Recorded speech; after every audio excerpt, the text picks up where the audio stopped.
कबीर भूल बिगाड़िया करी करी मैला चित, नफर तो दीन अधीन है साहब राखे हित। सदगुरु कबीर साहब कहते हैं कि लोग अपने चित्त को, अपने मन को मैला कर करके,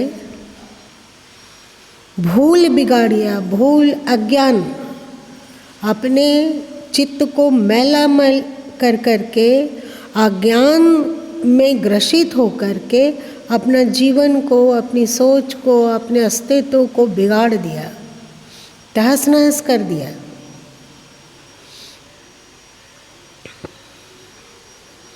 अपने आप को कीचड़ से लपेट लिया, सान लिया। अज्ञान, अविवेक और बहुत कुछ, जाति, वर्ण, ये रोग हम लोगों के अचेतन मन में प्रवेश कर गया क्या? बुलाना अलग चीज़ है। व्यवहार में आदमी बोलता है मैं खाया, मैं गया, मैं उठा, मैं जागा, मैं स्नान कर लिया। इसका मतलब ये नहीं है कि कह देने मात्र से कि हम इस जाति के हैं तो क्या उसमें कट्टरता भी है? कि आपकी जाति के नाम पर कोई भेड़ बकरी चुनाव में खड़ा हो जाए तो आप क्या कीजिएगा?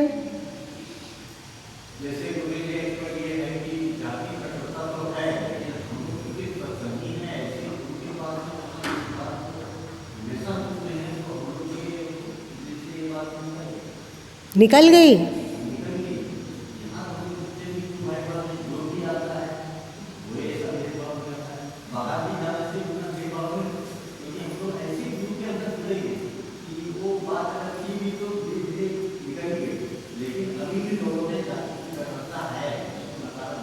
सही बात।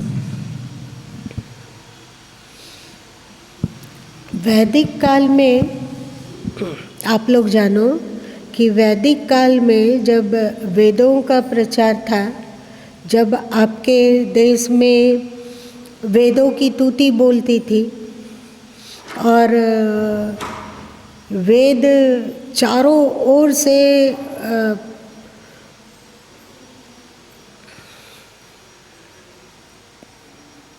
परिपूर्ण होकर प्रसारित हो रहा था, उस समय जाति का निर्माण नहीं हुआ था। वर्ण आ गया था, वर्ण था। वर्ण में भी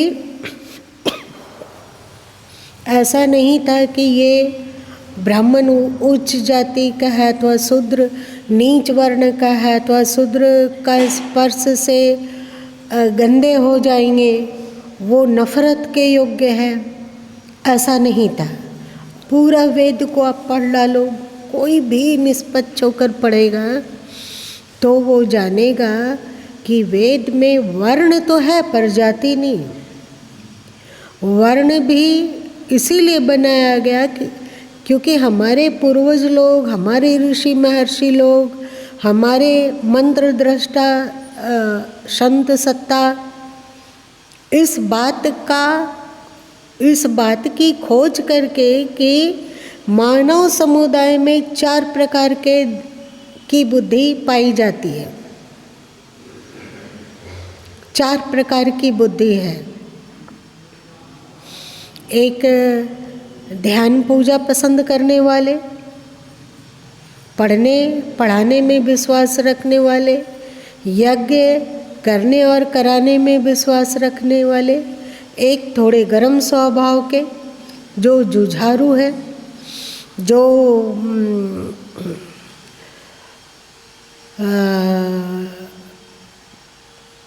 अधिक बलशाली हैं, अस्त्र शस्त्र से थोड़े पारंगत हैं और उनमें किसी भी तरह में किसी भी छोटी बात में लड़ने झगड़ने को तैयार हो जाने वाले हैं, तो उनको क्षत्रिय कह दिया गया। और एक ऐसे स्वभाव वाले थे जिनको लड़ना झगड़ना अथवा गर्म स्वभाव ये सब पसंद नहीं था, परंतु वो पूजा पाठ में भी भरोसा नहीं रखते थे। वे सोचते थे बस हम हैं, हमारा पेट भरना चाहिए, हम सुख से रहें, हमारे पास आराम और सुख की सभी सामग्रियां हों। तो वे वैश्य कहलाने लगे। और एक थे ऐसे जो बोले कि भाई हम तो ना पूजा पाठ पढ़ने लिखने तो पढ़ाने लिखाने में अभिरुचि है, और ना ही हम उतने ताकतवर हैं, और ना ही गुस्सा आता है, और ना ही हमें है कि हम बहुत कमाएं और खाएं पिएं। भाई हमें जो मिलेगा बस हो गया। हम तो अगर काम चुनना होगा तो हमें मिट्टी का बर्तन बनाने कहा जाए, कलाकार दिमाग का, लोहा से उसका औजार, कोई अस्त्र शस्त्र औजार पात्र बनाने को दिया जाए, अथवा इसी तरह का जो क्रिएटिव कार्य है, व्यक्ति रहता है उसका सिर झोंकड़ा हो जाता है, तो केस कर्तन कतरना, अथवा और इसी तरह का वस्त्र को रंगना, वस्त्र को बनाना, मकान का निर्माण करना, ये सब अच्छा लगता है। तो वो शूद्र के नाम से हुआ। हमारे पूर्वज लोग क्या किए कि ये 4 तरह की बुद्धि है मनुष्यों के पास, 4 कैटेगरी में मनुष्य हैं। आप लोग कहीं भी चले जाइए, चाहे अमेरिका जाइए, इंग्लैंड जाइए, रूस जाइए, कम्युनिस्ट व्यक्ति, कम्युनिस्टों का राष्ट्र देश जाइए, मुस्लिम जाइए, ईसाई लोग के जगत में जाइए, बौद्ध लोगों में प्रवेश करिए, अथवा हिंदू लोगों को छानिए, सब में ये 4 तरह के मनुष्य, 4 तरह की सोच वाले मिलेंगे। हमारे पूर्वज लोग, हमारे ऋषि लोग बहुत ही बुद्धिमान थे। वे सोचे कि जिसको पढ़ने की इच्छा है अथवा जो विद्या में अभिरुचि रखता है, ऐसा ना हो कि वो विद्या के द्वारा स्वार्थ से ग्रसित हो जाए कि हम इतने पढ़े लिखे, आकड़ और घमंड आकाश छूने लग जाए। तो ब्राह्मणों का एक कर्तव्य बता दिया, आपको क्या करना है कि आप पढ़ते हैं तो आपको पढ़ाना भी होगा। समझ रहे हैं? आप पढ़ रहे हैं तो आप सोचोगे कि केवल हम अपने लिए पढ़ें, ये नहीं। आप पढ़ते हैं तो पढ़िए, खूब विद्वता हासिल कीजिए, लेकिन फिर पढ़ाइए भी। जो आप पढ़ें, जो आप समझें, जो आपके पहले वाले महान पुरुष, महान पूर्वज अथवा ज्ञानी लोग बोल चुके हैं, उसको आम पब्लिक को पढ़ाना होगा। आप यज्ञ की खोज करते हो और यज्ञ करना आपको पसंद है, ध्यान करना आपको पसंद है, और भी आध्यात्मिक साधन करना आपको पसंद है, तो आप केवल स्वयं खा के पेट फुल्लू बन जाएं, ऐसा नहीं हो सकता है। आप दूसरे का भी यज्ञ कीजिए। आप अपने घर में यज्ञ हवन करके प्रदूषण रहित कर लेंगे। आपको क्योंकि ये पसंद है तो आप अपने घर में यज्ञ हवन करेंगे, वहाँ का वातावरण प्रदूषण मुक्त हो जाएगा, वहाँ आसपास का वायरस दूर होगा, रोग के जर्म्स, और ऐसे ऐसे उसमें पत्ते और लकड़ियों और हवन का प्रयोग किया जाना जिसके द्वारा कि वायरस दूर हो। तो आप केवल अपने घर में कर लोगे, ऐसा करने से होगा नहीं। कोई भी यदि यज्ञ करवाना चाहता हो तो आपको वहाँ जाना होगा। राम जी पुत्रष्टि यज्ञ किए, दशरथ जी पुत्रष्टि यज्ञ किए, तो वे ऋषियों के आश्रम में गए कि ऋषि लोग उनके यहाँ हैं? कैसे बांधा है, देखो अपने पूर्वज के दिमाग को देखो, उनकी उदार सोच को देखो, आपको जाना होगा। ये आप वहाँ नहीं कह सकते हो कि प्यासा कुएं के पास जाएगा, ये भूल जाओ। ये कुएं के लिए बात हो सकती है, आप कुआं हैं तो आप प्यासा के पास जाइए, ढूंढिए कहाँ प्यासा है, वहाँ जाइए। और इसके बदले में आपको शुल्क मिल सकता है। आप यज्ञ कराते हैं, आप हवन कराते हैं, आप लोगों को पढ़ाते लिखाते हैं, आप लोगों को जीने की कला सिखाते हैं, तो हो सकता है कि आपको लोग आपके प्रति श्रद्धा रखें और आपके प्रति दान करें। कोई बात नहीं है, तो वो दान केवल आपको खाने के लिए ऐसा मत सोचो। आप दान लेते हो तो आपको दान देना भी होगा, है ना। ब्राह्मण लोग में कैसे हमारे पूर्वज लोग इस बुद्धिजीवी वर्ग को समाज से जोड़े और समाज की सेवा में संलग्न किए। कभी आपने सोचा? कोई बहादुर था, हट्टा कट्टा, शरीर से भी बलशाली और मन से भी उग्र था। यदि उन लोगों को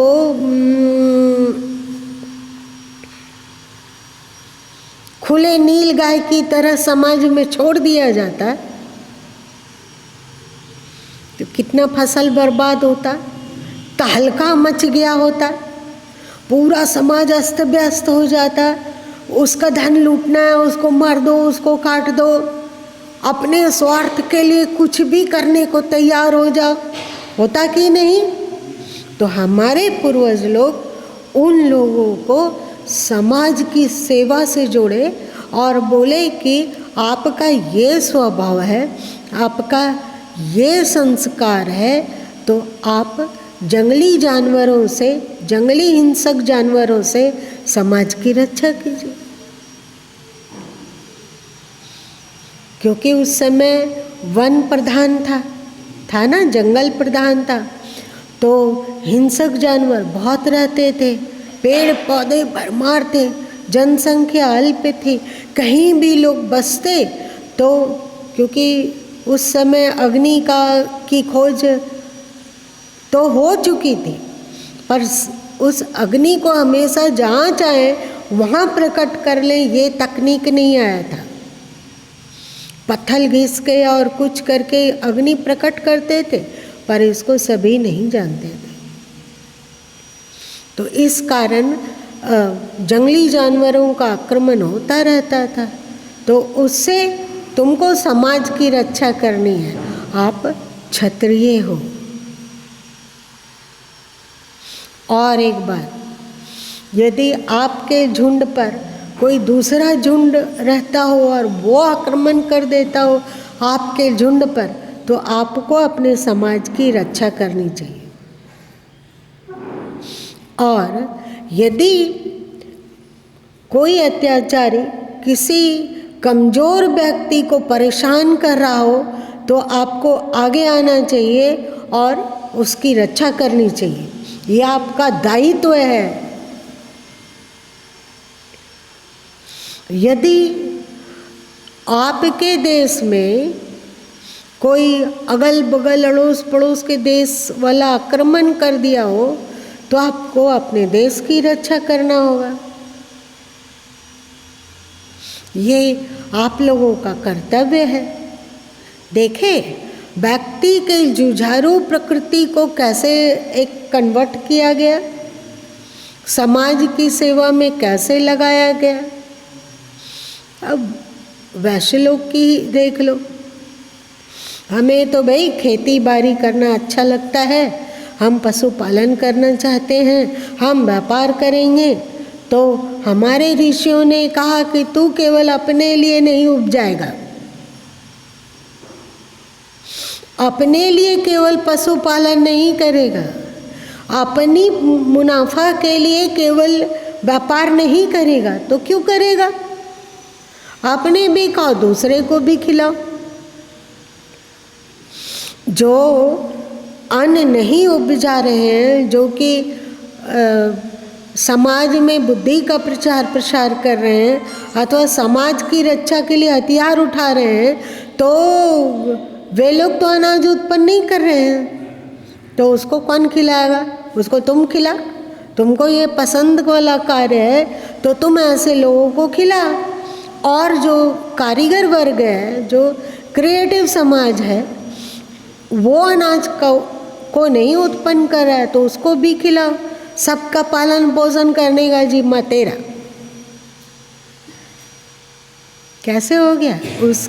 उसके स्वभाव और संस्कार को समाज सेवा की ओर इस तरह मोड़ा गया। तदुपरांत एक वर्ग जो क्रिएटिव था, तो उस समय मिट्टी के बर्तन बनने का आविष्कार हो चुका था, तो तुम केवल अपने लिए नहीं बनाएगा। ये नहीं कि हम अपने लिए मिट्टी का बर्तन बनाए, अब उसमें खाते हैं, अब हमारी रसोई मिट्टी के बर्तन में पकने लग गई, अब हम बर्तन का उपयोग करते हैं, ऐसा सोचने से काम नहीं चलेगा। अपने लिए भी करो, और जो चीज़ तुम जानते हो, जिस गुण में पारंगत हो, उस गुण का लाभ समाज को भी दो। जो चीज़ जानते हो, आप वस्त्र धोने की कला में निष्णात हो गए,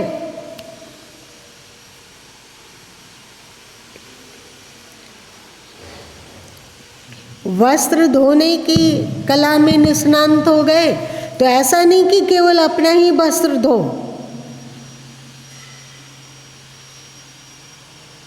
दूसरे लोग अभी वस्त्र धोने के कला में निष्णात नहीं है, तो तुम जो नहीं निष्णात है उसका सहयोग करो।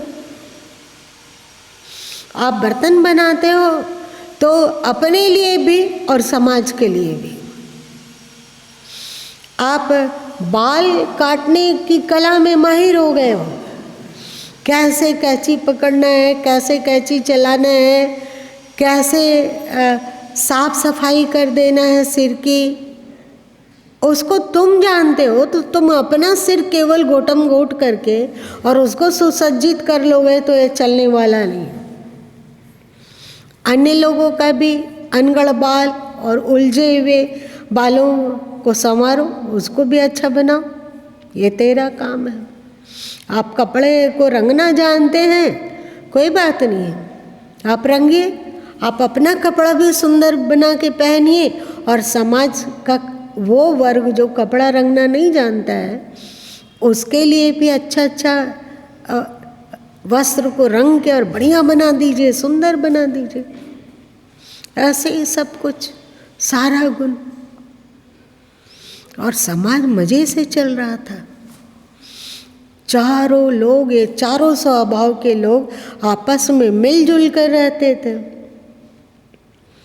वेद में ऐसा कहीं नहीं है कि हाँ, यदि कहा गया ऋग्वेद में, जिस पर लोग शोर मचाते हैं कि उसमें श्लोक लिखा हुआ है ऋग्वेद में कि परमात्मा के मुख से अथवा सिर से ब्राह्मणों की उत्पत्ति हुई, उनके वाजू से क्षत्रियों की उत्पत्ति हुई, उनके उदर अथवा उरु से वैश्यों की उत्पत्ति हुई, और चरणों से शूद्र की उत्पत्ति हुई। तो शूद्र लोगों के दिमाग में भरा जाता है कि तुमको शुरू से ही नीच समझा गया, तभी तुम्हारी उत्पत्ति पैर को बता दिया गया,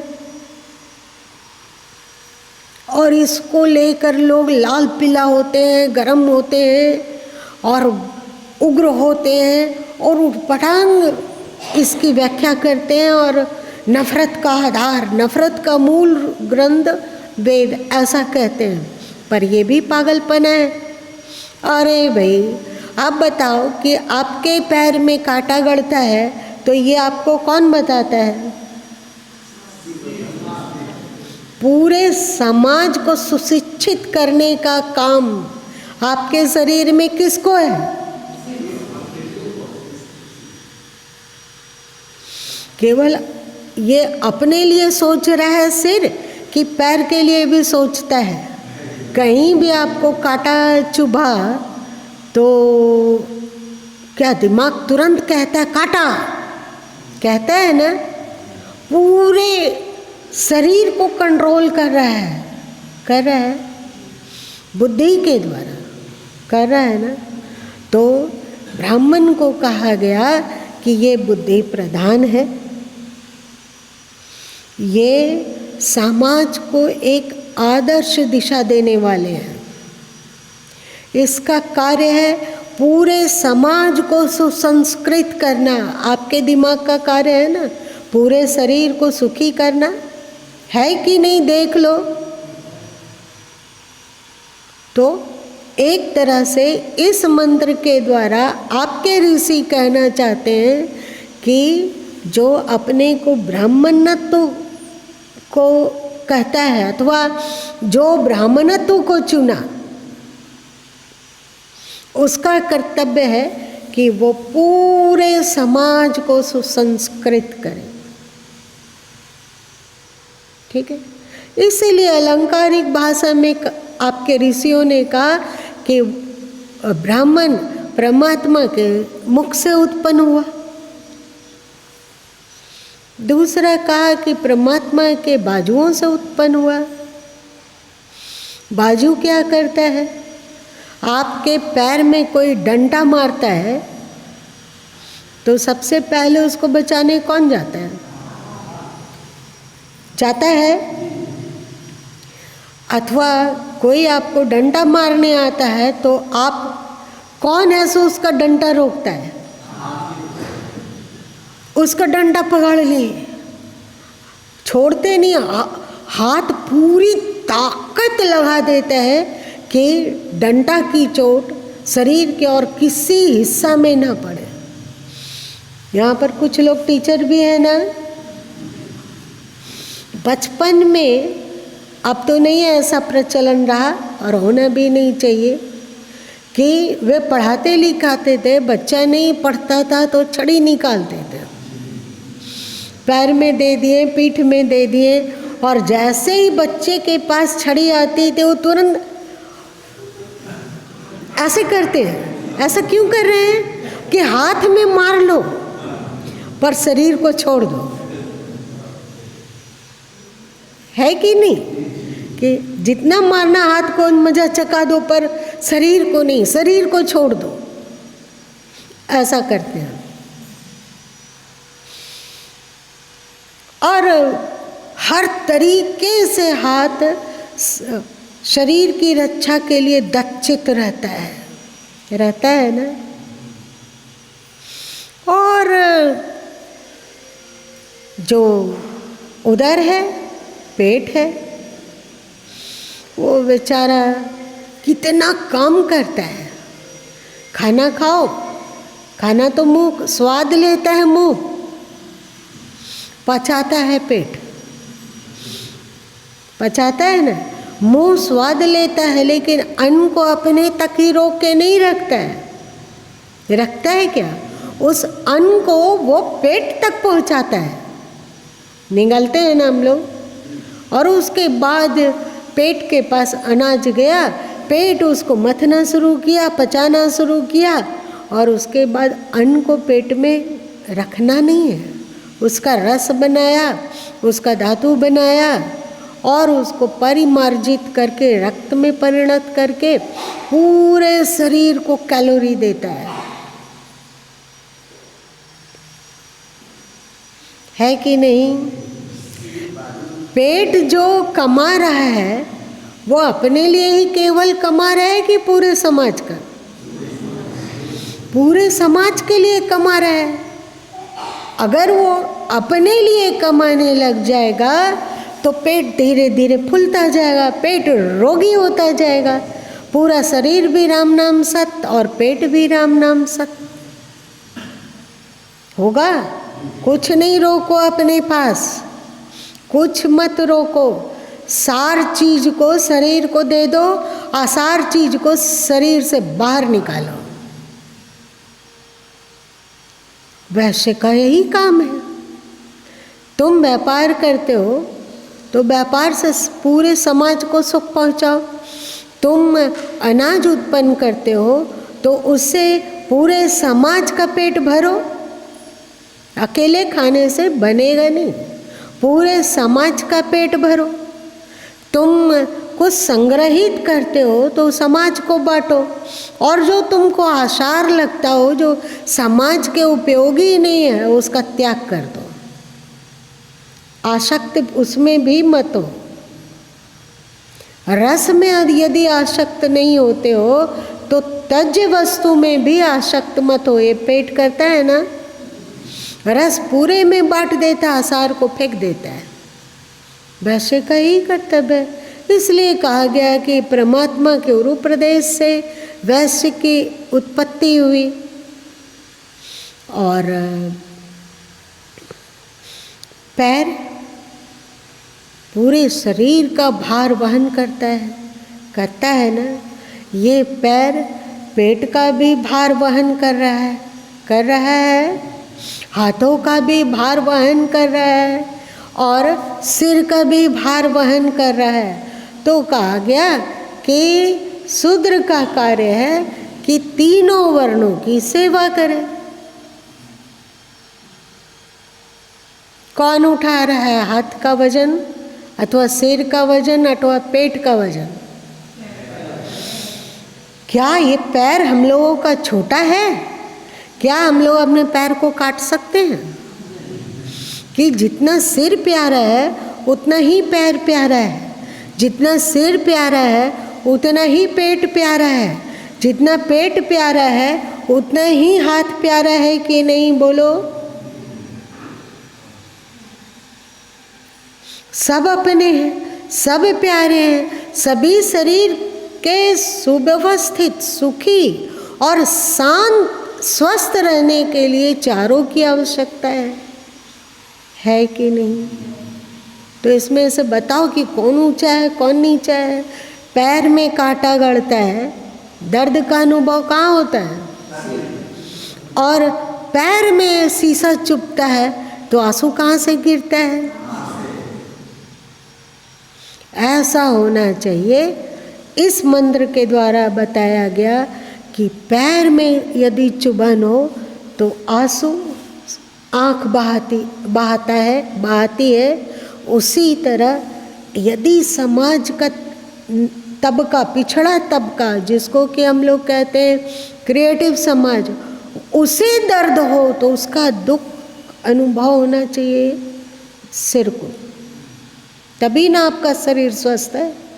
यदि ब्राह्मण, अरे भाई हम तो पूजनीय हैं, हम तो समाज के अगुआ हैं, हम तो भुसूर हैं, भुसूर और समाज का अगुआ बनने के लिए गुण भी तो होना चाहिए। आप में वो गुण है कि आप केवल पैसा पैसा पैसा, दान, इतना दक्षिणा मिलना चाहिए, ये होना चाहिए, ये सब करते हो और फिर बस अपने लिए सोचते हो। अगर दूसरे को शिक्षा भी दे रहे हो तो उसमें एक स्वार्थ है, उसमें तुम्हारी धर्म बुद्धि, कर्तव्य बुद्धि नहीं है, तो आप समाज के अगुआ कहाँ हो? आप सिर कैसे रहे? इसीलिए कहा गया कि वर्ण परिवर्तनशीलता। आप यदि पूरे समाज के लिए संवेदन नहीं अनुभव कर पाते हो तो आप ब्राह्मण नहीं हो।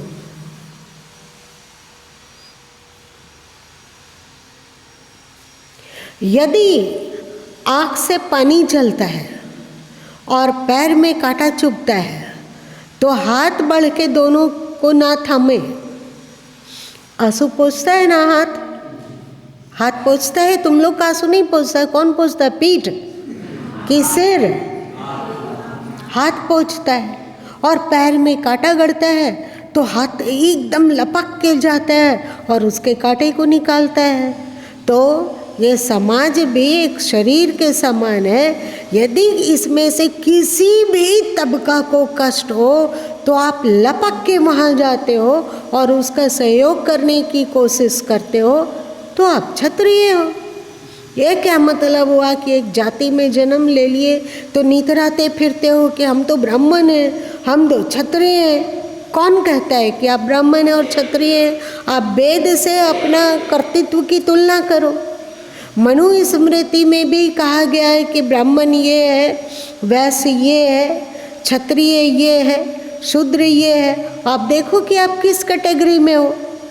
ऐसा नहीं होता है कि एक किसी का पूर्वज बीए किया है, ग्रेजुएशन किया है अथवा वैज्ञानिक बने तो उसका अभी तक का खानदान वैज्ञानिक है अथवा वो बुद्धिमान है, उसको भी डिग्री मिलती रहे। ये तो एकदम पागलपन है कि नहीं है? आप फौजी थे तो आपके 10 पीढ़ी के बाद वाले लोग भी फौजी कहलाएंगे और फौजी का सारा सुख सुविधा उसको मिलता रहे। और जिस तरह आज आपको सम्मान मिल रहा है उसी तरह आपके 50 पीढ़ी के बाद कोई पूर्वज हो उसको भी उतना ही सम्मान मिलता रहे। ये तो गोलमाल बात है, ये सच नहीं है। इसको ना आपका वेद मानता है, न इसे मनु स्मृति मानती है, न इसे गीता मानती है। तो जाति जन्म से कहाँ से हो गया? आप अब समाज की रक्षा करने में असमर्थ हो और समाज के लिए बहुत नहीं सोच पाते हो। अब आपका शरीर अस्वस्थ होता चला गया है। अब आपके शरीर में भी ताकत नहीं है और बाह में भी ताकत नहीं है और ना उस तरह की आपकी मनसा है कि समाज की रक्षा करनी चाहिए। तो आप किस बात के क्षत्रिय? यदि आप उतने ही उपजाते हैं जिससे कि आपका पेट भरता है, परिवार को पालते हैं, तो समाज के लिए अपने दायित्व को भूल गए। ये नहीं जानते हैं कि जो हमारे पास प्राप्त है उसको समाज में कैसे थोड़ा वितरित किया जाए, कैसे सबको के पास पहुँचे। यदि आप नहीं जानते हैं, आप केवल अपने लिए कमाते खाते हैं, अथवा आप सैनिक में भर्ती हो गए, अथवा आप समाज को बुद्धि दे रहे हैं, अथवा आप बढ़ई का काम कर रहे हैं, तो आप किस बात के वैसे? ये अकड़ कहाँ से कि हम ओबीसी हैं? और यदि आप केवल अपने लिए बर्तन बनाते हो, अपने लिए कमाते और खाते हो कि भाई हम इतना करते हैं, इसके द्वारा हमारा परिवार बढ़िया से चल जाता है, इससे अतिरिक्त कि हमें न चाह है न आवश्यकता है, तो आप किस बात के शूद्र?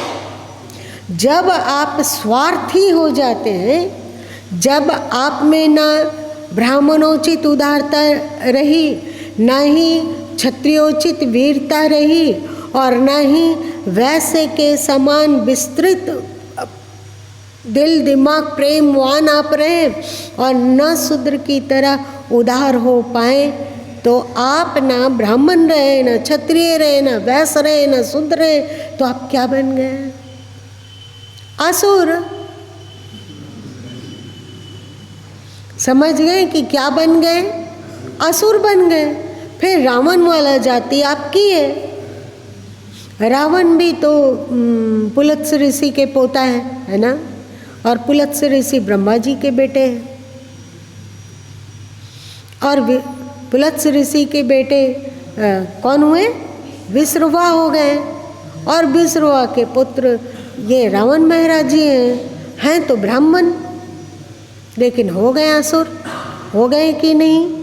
तो हम लोगों को भी देखना होगा कि ये चारों साधन पद्धति से बाहर स्वार्थी जीवन यदि हम जी रहे हैं तो इन चारों महानुभावों में आप नहीं हैं, आप बन गए असुर।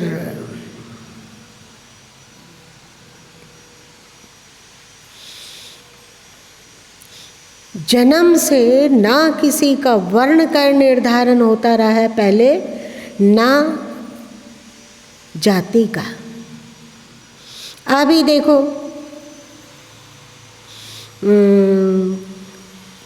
राम जी कितने अकड़ के बोलते हैं, भाई हम तो विश्वकर्मा हैं, जानते वानते कुछ नहीं है। एक छोटा सा अगर उनको कहा जाए कि एक लोहा का कटोरा बना दीजिए तो तरेंगन दिख जाएगा कि बनता कैसे।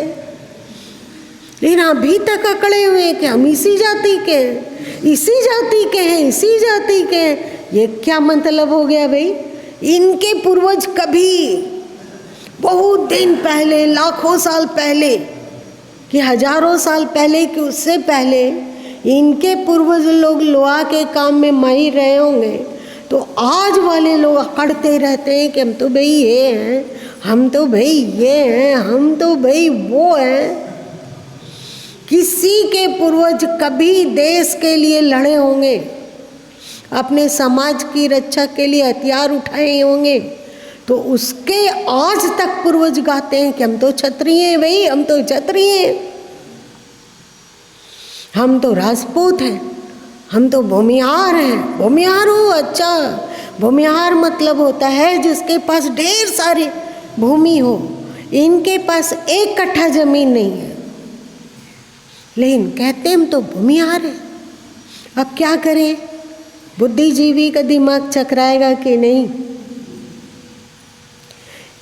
ना शास्त्र का ज्ञान है, ना वे बुद्धिजीवी हैं, ना वे स्वयं अपने लिए यज्ञ कर पाते हैं, ना दूसरे से करवा पाते हैं, ना वे अपने जीवन का मार्गदर्शन कर पाते हैं, ना दूसरे को अच्छा मार्ग में चलाते हैं, तो भी अकड़े हुए हैं कि हम ब्राह्मण हैं, हमें पूजा करो, हमारी पूजा करो। मेरी बातें सुनकर कड़वी लगती जरूर हो, पर आप अपने शास्त्रों को टटोलो कि वे क्या कह रहे हैं, किस बात के ब्राह्मण। और अभी जो क्रिएटिव कार्य नहीं कर रहा है, ना वस्त्र धो रहा है, ना कपड़े में रंगाई कर रहा है, ना बालों का कतरन कर रहा है, और ना ही और कोई इसी तरह का क्रिएटिव कार्य कर रहा है, वो कर रहा है धान उपजाने का काम, वो खेतीहर बन गया है, किसान है, फिर भी अपने को कहता है कि हम तो शूद्र हैं, हम तो दलित हैं। ये क्या मतलब हो गया भाई? आप किस बात के शूद्र, आप किस बात के नहीं? क्या आप बाल का कतरन जानते हैं? नहीं जानते हैं तो क्या कर रहे हैं आप क्या कर रहे हैं? तो भाई हमें तो रेलवे में जॉब मिल गया था तो रेलवे में जॉब करने चले गए। तो आप किस बात के नहीं? अगर मेरी बात आप लोगों को कुछ नहीं समझ में आता हो तो बताओ। समझ में आ रहा है, खंडन करना है तो खंडन करो, तथ्य पर है ये। किस बात के? यदि कोई नाई वो बुद्धिमान हो, शास्त्र अध्ययन करके और जीवन को महापवित्र बनाया हो, और उसे यज्ञ करना, कराना, पढ़ना, पढ़ाना और दान लेना, देना, मतलब जो आता है उसके पास उसको यथोचित दान भी करता है, तो उसे ब्राह्मण क्यों नहीं कहा जाएगा? वह ब्राह्मण नहीं है क्या? क्या लगता है? गुरु माँ भले ही ब्राह्मण में नहीं जन्म लिए हो, क्या ब्राह्मण नहीं है?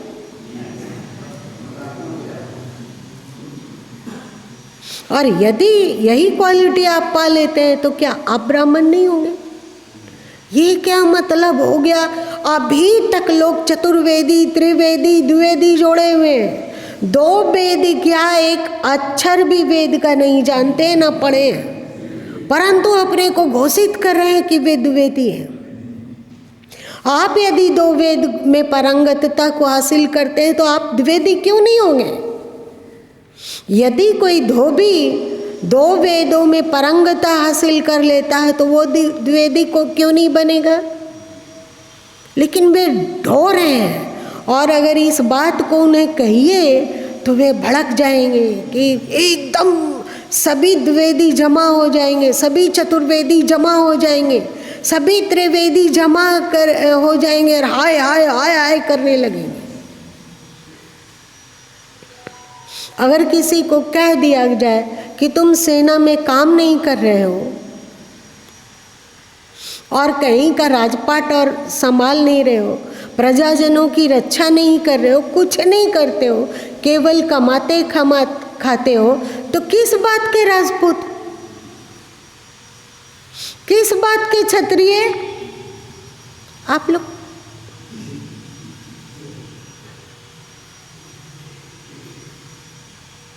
आप वैसे ही वैश्य के लिए आप अपना कुछ कर्तव्य कर नहीं रहे हो, आप दूसरा काम कर रहे हो।